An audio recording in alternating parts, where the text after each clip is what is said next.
अभी बुला ले फोटो वीडियो ना बना ले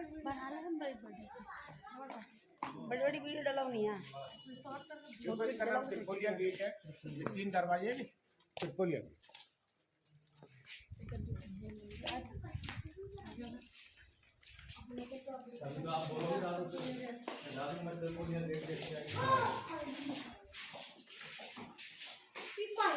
देखो ये पालकी है, इसमें रानी साहिबा बैठती थी। नजदीक जाते थे उसको कंधों से ले जाते थे, उठा के दूर जाते थे उसको हाथी पे फिट कर देते, हाथी लेके जाते और खुली वाली में रहते सब।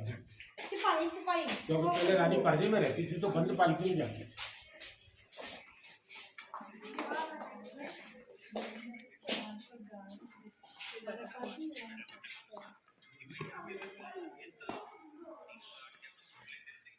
देखो ये पॉइंटे दिख रहे हैं, पहले यहाँ पर दोनों साइडों में पानी की फुहारें चलती थी। 25 फुहारें उधर है, 25 इधर है, 50 फुहारें।